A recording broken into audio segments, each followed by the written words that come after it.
Football ലോകത്തിലെ ഏറ്റവും മനോഹരമായ കളിയാണെന്ന് വിശ്വസിക്കുന്നു.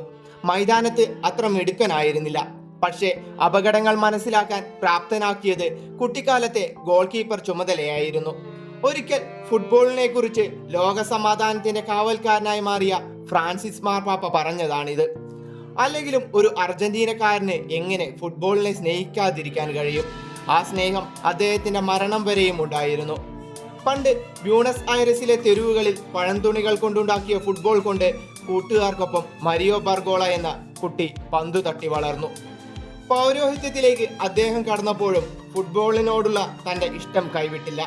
ബ്യൂണസ് ഐറസിലെ സാൻ ലോറൻസോ ക്ലബിൽ അദ്ദേഹത്തിൻ്റെ മരണം വരെയും അംഗത്വമുണ്ടായിരുന്നു. സാൻ ലോറൻസിനോട് അടങ്ങാത്ത ആവേശമായിരുന്നു അദ്ദേഹത്തിന്. അർജന്റീനയിലായിരിക്കുമ്പോൾ പലപ്പോഴും മത്സരം കാണാൻ സ്റ്റേഡിയത്തിലെത്തുമായിരുന്നു. വിജയങ്ങളിൽ സന്തോഷിച്ചും പരാജയങ്ങളിൽ ദുഃഖിച്ചും സ്റ്റേഡിയം വിട്ടിരുന്നു. വത്തിക്കാനിലെ വസതിയിലും പ്രിയ ടീമിന്റെ മത്സരം കാണാൻ സജ്ജീകരണം ഒരുക്കിയിരുന്നു. മറഡോണ, മെസ്സി, ഇബ്രാഹിമോവിച്ച്, ബുഫൺ തുടങ്ങിയ നിരവധി താരങ്ങളും അദ്ദേഹത്തെ കാണാനെത്തുകയും ജേഴ്സി നൽകുകയും ചെയ്തിരുന്നു.